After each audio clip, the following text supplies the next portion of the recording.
Good morning, it's Saturday. So I was going to use my 13 quart thing to chop up some tomatoes to can today. And I've decided they're just smaller than I want them to be.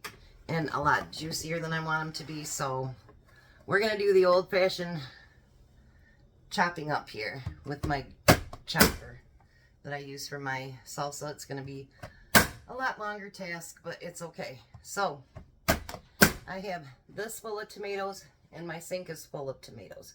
So I'm going to bring you along on my adventure today of getting them all canned, but I don't think you want to watch me for an hour chopping up tomatoes. So I'm going to get all these chopped up, and when I get them all done, I'll bring you back and I'll show you how to can tomatoes. All right, I'll see you in a little bit. All right, and I'm back, and I've got a mess. So let's see if you can see all this. All right, so the first thing I'm going to do with my tomatoes is I'm going to go through each jar and I'm going to put in a half teaspoon of salt. You don't have to put it in, that's why I only put a half a teaspoon in, because I don't like my stuff to be all salty. So I'm putting a half teaspoon of salt in. And I'm going to do another no-no today. So for you canners that are just starting, always use brand new lids and rings. Well, you can reuse your rings, but always use new lids. I will not be doing that today. I will be reusing them. I go through all of my lids and I check them very carefully to make sure that there's nothing in there. And like any indentations, anything, I get rid of that. All right, so I am like covered head to toe in tomatoes.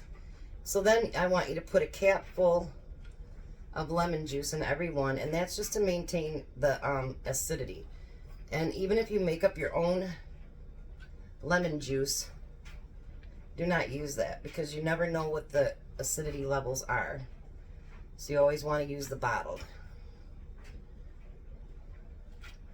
I put this in first, that way I don't have to remember if I went back through and did it. My brain, you know, the older I get, the less it sticks around, so. All right. Okay, so now, let me get that out of the way. We don't want it all messed up. Each of my canners hold 7 quarts of and whatever it happens to be. So we're gonna do 7 quarts. And you're gonna fill these up within it, and it went right into that other one. We're gonna fill this right up to a inch head space. And for those of you that wonder, yes, I did seed save. Some of them that were super, super ripe, I made sure that I saved the seeds from those ones. So I did seed save. And because they say that there's going to be a big time shortage of seeds next year. So if you can, anything like that, save your seeds from everything that you can. And they say like onions, potatoes, stuff like that. I know these look really full right now, but honestly, by the time I pack them down and I debubble them, they won't be that full.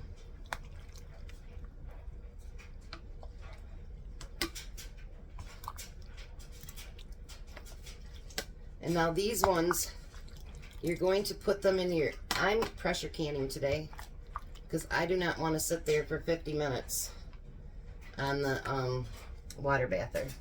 I just don't. When you pressure can them, they actually only take 25 minutes to do. You'd have to bring them up to pressure and all that good stuff. So I'm going to debubble these ones here. And see, even though they were overfilled, that one can probably use just a little bit.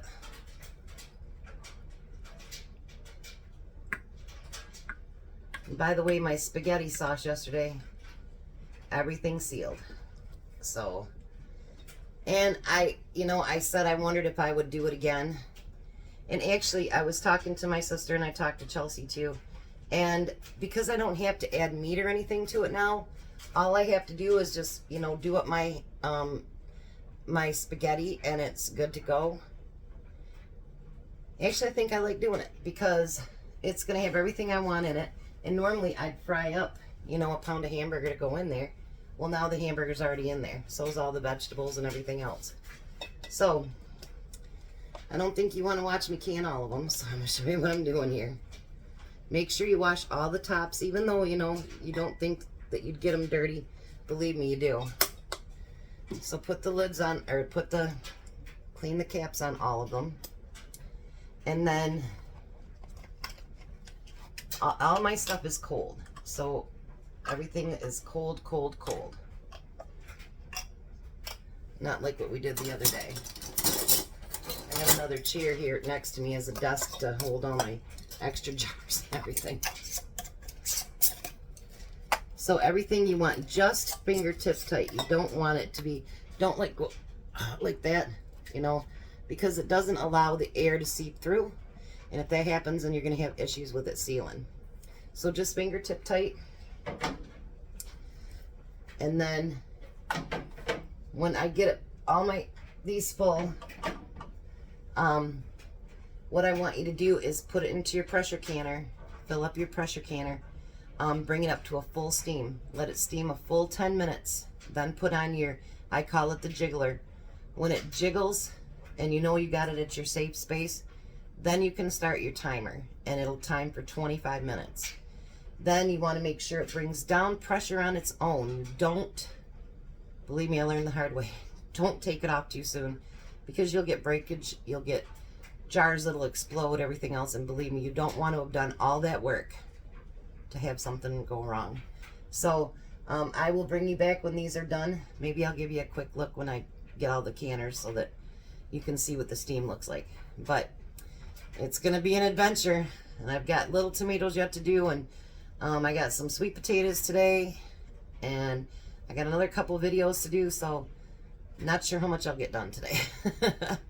But you guys, I'll be back. You guys have a blessed day. Alright, so this is what I mean about the full out steam.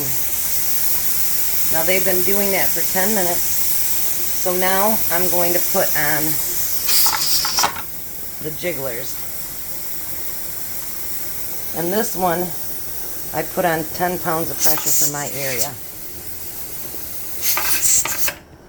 So now this one right here has to come up to pressure. It'll come up to the 10 mark. And this one will just automatically start jiggling when it gets to 10 pounds.